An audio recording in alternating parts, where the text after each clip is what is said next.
नमस्कार दोस्तों, मैं हूं अरुण कौशल और आप देख रहे हैं लोकल 7 न्यूज। इस वक्त हम ऐसे मंदिर में हैं जहां जिसका इतिहास 300 साल से भी ज्यादा पुराना है। मुगल साम्राज्य के आखिरी दौर में ये मंदिर स्थापित हुआ और इस मंदिर की विशेषता ये है कि जहां पर ये मंदिर स्थित है, इससे पहले यहाँ पे एक पीपल का पेड़ हुआ करता था, जहां पर हनुमान जी की जो मूर्ति है वो स्वयं प्रकट हुई थी। तो इसे स्वयंभू हनुमान मंदिर भी कहा जाता है और नरसिंह हनुमान मंदिर के नाम से ये प्रचलित है। हमारे साथ हैं डॉक्टर महंत गौरव शर्मा, पत्थर वाले मंदिर के नाम से भी जाने जाते हैं। और आपको बता दें कि ये देश का नाम रोशन कर चुके हैं, भारत को गोल्ड दिलाया, भारत का नाम रोशन किया। अब लोगों की सेवा कर रहे हैं, इस गद्दी जो है विराजमान है। तो स्वागत है महंत डॉक्टर गौरव शर्मा जी। महंत जी, आपसे एक सवाल था मेरा कि ये 300 साल पुराना मंदिर है। कहा जाता है कि मुगलों के आखिरी दौर में ये मंदिर बना और बहुत किस्से कहानियां इस मंदिर से जुड़े हुए हैं। आप 12वीं पीढ़ी हैं, आपके पूर्वज इससे पहले इस मंदिर की सेवा करते रहे हैं। तब से लेके अब तक कुछ ऐसी बात जो आज तक कभी किसी के सामने ना आई हो या इस मंदिर के बारे में जो ना जानता हो, वो आज आप हमारे चैनल पे पहली बार बताएं। महादेव नमस्कार। जैसा कि आप देख रहे हैं, जैसा भाई ने अभी सब बताया आपको, हम लोग बैठे हैं प्राचीन नरसिंह हनुमान मंदिर श्री पत्थर वाले बाबा के द्वार पे।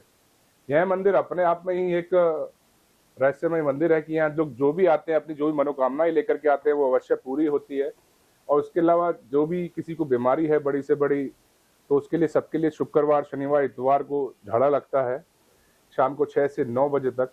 तो जिस भाव से आप आएंगे उस भाव से आपको यहाँ हनुमान जी महाराज फल देते हैं, क्योंकि सब भाव का खेल है। ना आप ना हम कुछ भगवान को कुछ नहीं दे सकते, ठीक है। तो सबसे पहले यहाँ आने के लिए आपको भाव रखना पड़ेगा वह। और उसके बाद जैसा कि भाई ने अभी बताया कि यह मंदिर 300 वर्ष से भी प्राचीन, मुगल काल की आखिरी दौर का यह मंदिर और पीपल के पेड़ के नीचे स्वयंभू हनुमान जी। तो ऐसे अलग अलग बहुत अलग अलग कहानियां हैं मंदिर की। मतलब एक इतिहास हो तो मैं बताऊं, मतलब ऐसे ये हम 12वीं पीढ़ी बता रहे हैं, तो मतलब मंदिर की अपने कई ऐसी प्रतिमाएं भी हैं। उस प्रतिमाओं के ऊपर जो संबंध लिखे हुए हैं वो आप मानिए कि उससे साबित होता है कि मंदिर 300 तो एक टैग मिल गया है कि 300 वर्ष से प्राचीन मंदिर, लेकिन उससे पता लगता है कि 400-500 वर्ष से भी अधिक प्राचीन मंदिर यह हो सकता है। तो अभी इसका सब चल रहा है अभी, तो जैसे होगा आप सब लोगों को पता लगेगा। और उसके अलावा मतलब पत्थर वाले बाबा के नाम से फेमस है, क्योंकि यह जगह का नाम और स्वयंभू हनुमान जी की प्रतिमा है पूरा एक ही पत्थर की, तो इसलिए पत्थर वाले बाबा के नाम से जग जाहिर है मंदिर। महंत जी, जैसे कि आपने बताया कि किस्से कहानी बहुत जुड़ी हुई हैं, आपने चित्रों की बात करी, जो पेंटिंग्स हैं उसकी मैं बात कर रहा हूँ। ये आखिरी या अंतिम मंदिर मैं बोल सकता हूँ पूरे इस शहर में एक ही मंदिर है जहाँ पर ऐसी कलाकृति आपको देखने को मिलेंगी। उसी से ये जाहिर होता है कि ये काफी पुराना मंदिर है। अब बात करें झाड़े की, आपने कहा कि यहाँ पे झाड़ा लगवाने के लिए 3 दिन लोग आते हैं, शुक्र, शनि, इतवार को झाड़े की जो है वो लगाया जाता है। बिल्कुल। आप मुझे नीचे मैंने अभी कुछ लोगों से बात की, उन्होंने बताया कि हाँ, हमें इस चीज से फर्क जरूर है। हम पहली बार आते हैं, पहली बार में हमें उसका जो है समाधान नजर आता है। एक सवाल वहां पे मुझे किया गया, वो मैं आपके सामने रखना चाहूंगा कि झाड़ा एक ही बार लगवाना पड़ता है, उसी से सारी समस्याएं दूर हो जाते हैं या निरंतर आना पड़ता है? ये क्या प्रक्रिया रहती है उस दौरान? जवाब मैं आपको देना चाहूंगा आपके कि जैसा कि आप लोग डॉक्टर के पास जाते हैं और आपको डॉक्टर आपकी नब्ज या आपकी बीमारी देखकर आपको दवा देता है कि आपको 5 दिन का कोर्स करना है, 15 दिन का करना है, 1 महीने का करना है या 3 महीने का करना है। तो वही सेम यहाँ पर भी है कि आपको आपकी बीमारी के हिसाब से, आपको क्या बीमारी है, आपको ऊपरी हवा है या आपका काम नहीं चल रहा है, आपकी शादी नहीं हो रही है, आपके बच्चे नहीं हो रहे हैं, आपका वैवाहिक जीवन सही नहीं चल रहा है, तो वो सब चीजें देख करके आपको उस हिसाब से पूजाएं बताई जाती हैं, उस हिसाब से झाड़े बताए जाते हैं। लेकिन कम से कम 9 झाड़े लगवाने तो अनिवार्य हैं, जो कि हफ्ते में 3 दिन लगते हैं, शुक्र, शनि, इतवार। 9 झाड़े लगवाने लगातार अनिवार्य है। उसके अलावा वो आगे भी लगते हैं, 2 महीने भी, 3 महीने भी, किसी किसी के 6-6 महीने भी लगते हैं। किसी का कोई बचपन से किसी की कोई दिक्कत परेशानी चल रही है, अब 30 साल की, 40 साल की, 50 साल की बीमारी, तो एकदम मेरे पास कोई जादू तो है नहीं, या मैं कोई तांत्रिक तो हूं नहीं कि मैंने जिंद से रखे हैं और मैं जिंदों से काम करा रहा हूँ, नहीं। यहाँ सब भाव का खेल है। यहाँ जो भी कर रहा है सिर्फ हनुमान जी महाराज कर रहा है, मैं कुछ नहीं कर रहा हूँ। मैं तो बस बोलना चाहूंगा कि मैं बीच का वो एडवोकेट हूँ कि जो आपका जितना अच्छा केस लड़ेगा उतना जज साहब अच्छी देखेंगे और उतनी जल्दी ही वो उस पर फैसला देंगे। तो मैं तो बीच का माध्यम हूँ कि आप जितना मेरे पास आएंगे तो मैं उतनी वो अर्जी आपकी अच्छे से लगवा सकता हूँ। करना ना करना सब हनुमान जी के हाथ में, और वो करेगा क्या, आपके कर्मों के हिसाब से आपको करेगा। तो बस यही इसका जवाब है। जी बिल्कुल, जैसे आपने कहा कि डॉक्टर नवस देख के बताता है कि उसको क्या बीमारी है और उसके बाद उसका पूरा कोर्स होता है। आपने डॉक्टर का जिक्र किया, वो नीचे जब मैं बात कर रहा था, जो यहाँ पर इतनी लंबी कतारें, कम से कम 1 किलोमीटर तक की मैंने लाइनें देखी, जहाँ पे लोग आए हुए हैं, रात के 9 बज रहे हैं मगर लोग लाइन में हैं सिर्फ इसी आस में कि उनका जो है इलाज भगवान जो है नरसिंह हनुमान जी उनका इलाज जो है तरीके से करेंगे और जल्दी उनको जो है राहत मिलेगी। और लोगों ने इतना कहा है कि हम पहले डॉक्टर पे जाते थे, अब सीधा यहाँ पे आते हैं, क्योंकि डॉक्टर से हल नहीं हुआ तो सीधा यहाँ आते, और डॉक्टर हनुमान के रूप में भी यहाँ पे लोग जो है उनको देखने लगे हैं। तो आपने जिक्र किया, जैसे झाड़े का जिक्र किया कि 9 दफा आना पड़ता है और इस तरीके से जो है पूजाएं बताई जाती है। तो इनमें कुछ परहेज वगैरह भी होता है क्या, कुछ नियम है कि अगर जो बंदे यहाँ पे झाड़ा लगवा के जाते हैं उनको कुछ नियम का फॉलो करना पड़ता है, नियम का ध्यान रखना पड़ता है?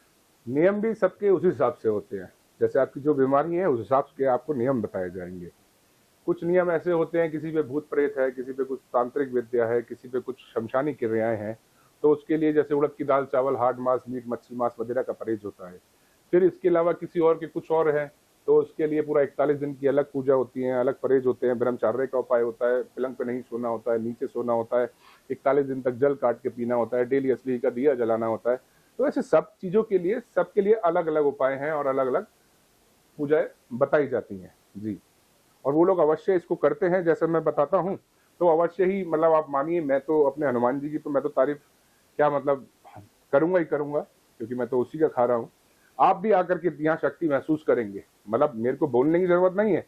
आपने भी अभी देखा कितने लोगों से आप भी जाकर के अब भी सवाल कर सकते हैं, जितनी लाइन लगी हुई है, जिस मर्जी से जो मर्जी आप सवाल कीजिए, वो लोग आपको बताएंगे कि इसको क्या महसूस हुआ है, क्योंकि शक्ति है और वो आएगी कैसे, दिखेगी कैसे, आपकी भक्ति से। मान जी, मेरा एक सवाल आपसे हो रहेगा, क्योंकि ये भी मुझे उसी जनता ने पूछा, उन्हीं भक्तों ने पूछा है जो इस कतार में इतनी देर तक अपनी पूजा का वारी का इंतजार कर रहे थे, कब उन्हें भगवान दर्शन देंगे और कब वो अपनी अर्जी भगवान जी के पास लगाएंगे। तो जो लोग यहाँ पे नहीं पहुंच पा रहे हैं या दूर रहते हैं, कोई विदेश में है या किसी अदर सिटी में हम बात कर लीजिए, क्योंकि दिल्ली में आना हर किसी के बस की बात नहीं है या नहीं आ पाते किसी कारणवश, तो वो लोग कैसे यहाँ पे पहुंच सकते हैं, उनको यहाँ भगवान जी का आशीर्वाद कैसे मिल सकता है, उनकी समस्याओं को, उनकी बीमारियों को किस प्रकार जो है दूर किया जा सकता है? देखिए, जैसा कि आप लोग आजकल देख रहे हैं कि डिजिटल जमाना हो चुका है, 4G का जमाना चल रहा है, तो उसको देखते हुए हमने भी अपनी काफी चीजें ऑनलाइन कर रखी हैं, जैसे कि वामा ऐप के जरिए, उसके अलावा श्री मंदिर के जरिए, और जगह जो लोग नहीं आ सकते हैं, जो लोग इंटरनेशनल लेवल पे मतलब कहीं बाहर बैठे हैं, बाहर की कंट्रियों में, विदेशों में बैठे हैं, वो नहीं आ सकते हैं, तो ऑनलाइन उनको झाड़ा लगाया जाता है, ऑनलाइन जल बबूत दे जाते हैं, ऑनलाइन वो अपनी पूजा करा करके जो उनको स्लॉट मिलेगा उसको बुक करा करके उनकी पूजाएं हो सकती हैं, झाड़ा लग सकता है। उनके नाम और गोत्र से, आप मानिए नाम और गोत्र से आपका पूरे वर्ल्ड में कहीं पे भी बैठ करके आपका कुछ भी इलाज हो सकता है जी। मान जी, मेरा अगला सवाल आपसे ये है कि कहा जाता है कि इस मंदिर के गर्भगृह में एक ऐसी मूर्ति है जो कि चांदी की मूर्ति है और 100 किलो की मूर्ति है और 60 किलो का उस पर जो है सोने से जो है उसका श्रृंगार किया गया है, वो कौन सी मूर्ति है? देखिए, मैं बताना चाहूंगा, ऐसे अफवाहें तो बहुत क्या क्या होती हैं, क्या क्या उड़ रही हैं, लोग क्या क्या चैनल पर डाल रहे हैं, मुझे नहीं पता, लेकिन जैसा कि आपने भी बोला, आपने भी कहीं सुना होगा, देखा होगा, जो आपका ये सवाल था, तो मैं बताना चाहूंगा वो कोई 100 किलो की मूर्ति, कोई 60 किलो का सोना, ऐसा कुछ नहीं है। वो जो प्रतिमा है वो 1.25 मन चांदी की प्रतिमा है, और वो आज की नहीं है। जो मैंने जिक्र किया है आपसे कि कई ऐसे चित्र हैं जिसपे गुदा हुआ है संबंध, तो वो सब उस प्रतिमा पे ही लिखा हुआ है, उसको लिखे मात्र से आप बता सकते हैं कि उसके अभी 2080 में 500 वर्ष पूरे होने वाले हैं। जब से मंदिर है, जब से वो प्रतिमा भी है, तो मंदिर उससे भी प्राचीन हो सकता है। आप समझिए 2080 में उस प्रतिमा को 500 वर्ष पूरे हो जाएंगे, तो वह 1.25 मन चांदी की प्रतिमा है जिसके साल में सिर्फ 2 ही बार दर्शन होते हैं, और वो खाली स्वयं पब्लिक को नहीं, हम लोग भी उसके सिर्फ साल में 2 ही बार दर्शन करते हैं प्रतिमा के। बाकी टाइम वो अंदर जो बाबा का कमरा है, जहाँ वही हम बैठे हुए हैं, बाबा के अंदर कमरा है, उसके अंदर वो विराजमान रहते हैं। ना उनको आरती पाठ पूजा होती है, ना भोग लगता है। एक हनुमान जन्म उत्सव पर वो यात्रा में निकलते हैं और अपने शहर का भ्रमण करके आते हैं, सबकी दुख परेशानियां जहाँ हालचाल पूछने आते हैं लोग, उनके हालचाल पूछने आते हैं। तो ये पुरानी प्रथा जो है वो चलती आ रही है आज भी। दूसरा, उनके दर्शन होते हैं जन्माष्टमी के उत्सव पर। जन्माष्टमी पे आप आएंगे तो आपको जो भी स्वयंभू पत्थर वाले बाबा दिख रहे हैं, उनके दर्शन नहीं होंगे। वो 1.25 मन चांदी की जो प्रतिमा है, आप लोगों ने वीडियो रील में देखा होगा, तो वो उनके दर्शन होंगे आपको जी। तो साल में 2 ही बार इनके दर्शन हो पाते हैं, और उनके दर्शन करने मात्र से ही आप मानिए आपके कितने कष्टों का, कितने रोगों का बैठे बैठे ही निवारण होता है। तो बिल्कुल ये एक मिथ था कि इस प्रकार से जो बातें ऑनलाइन से हैं, कुछ रिकॉर्ड्स में हैं, क्योंकि हम भी थोड़ा बहुत रिसर्च करते हैं, जहाँ जाते हैं कि आखिरकार कितना उस मंदिर का इतिहास है और क्या कुछ सच्चाई है। हमने लोगों से भी जानने की कोशिश की, आपसे भी जानने की कोशिश की, तो आपने इसको सही से बताया कि 1.25 मन चांदी की मूर्ति है वो, जो कहा जाता है या कहीं लिखा है, जहाँ से हमने भी पढ़ा कि 100 किलो चांदी की मूर्ति और 60 किलो सोने का श्रृंगार है। तो ये कहीं ना कहीं गलत साबित होती है बात। और दूसरी बात जो इन्होंने कहा कि साल में 2 बार ही दर्शन होते हैं, तो आप लोग भी जब दर्शन करने आए तो इन्होंने बताया कि एक तो हनुमान जयंती पे, दूसरा जन्माष्टमी पे आप आ सकते हैं और दर्शन कर सकते हैं। मोहन जी, मेरा एक और सवाल आपसे रह गया करने वाला कि जैसे पत्थर वाला मंदिर कहा जाता है इसको, एक तो ये पूरा ऐतिहासिक है, पुराना है, 300 साल से भी। अब जब मूर्ति की बात करें उसको 500 साल आप कह रहे हैं कि होने वाले हैं, तो ये 300 साल से भी पुराना मंदिर यहाँ पे आज ये भी साबित होता है कि 300 साल से भी पुराना मंदिर है। यानी 500 साल अगर मूर्ति के हो रहे हैं जो स्वयं प्रकट हुई है, तो आप समझ सकते हैं जब से वो मूर्ति है 500 साल उसको होने वाला है, तो ये 500 साल पुराना मंदिर है, 300 साल से भी ज्यादा पुराना मंदिर हो गया।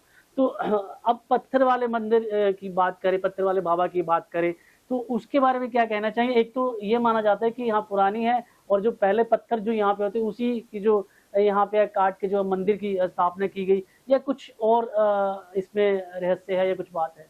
देखिए, जैसा कि हम लोग दिल्ली में बैठे हैं, और पुरानी दिल्ली, मतलब पहले दिल्ली यही होती थी, इसके 4 गेट होते थे और दिल्ली यही थी। और पुराने हर जगह का कुछ ना कुछ पुराना नाम होता है। तो इसका जो पुराना नाम है, जैसे अब साइकिल मार्केट है, साइकिल मार्केट है, अब पुराने जो लोग हैं वो इसको एस्प्लेनेड रोड के नाम से जानते हैं, एस्प्लेनेड रोड। और उससे पुराने जो लोग हैं वो इसको पत्थर वाले बाबा के नाम से जानते हैं। और ये जगह का नाम ही पत्थर वाले था, और बाबा की वजह से ही था यहाँ पे, क्योंकि ये स्वयंभू एक पत्थर की प्रतिमा थी। और यहाँ पुराने टाइम में बड़े बड़े पहाड़ों के पत्थर जो थे वो यहाँ बाहर पड़े रहते थे, तो इस जगह को भी पत्थर वाले बाबा के नाम से इसलिए जग जाहिर फेमस है। मन जी, एक मेरा आखिरी सवाल आपसे, ये जो यहाँ पे प्रतिमा है नरसिंह हनुमान जी की, ये कहीं ना कहीं हनुमान जी का जो बाल रूप है, जब उन्होंने सूर्य देव को आम समझ के अपने मुंह में निगलने की कोशिश की थी, तो कहा जाता है कि वैसा ही जो है मूर्ति में वही दर्शन उनके यहाँ पे देखे जा सकते हैं। क्या इसके अलावा भी कुछ और बात है या? देखिए, ये भी मैं बताना चाहूंगा, मतलब लोगों के अलग अलग बाबा के रूप को देख के जिसको जो समझ आया उसने वो बाबा का गुणगान किया। तो ये भी मैं बताना चाहूंगा, जो ये बाबा का रूप है ये खुले मुख का रूप है।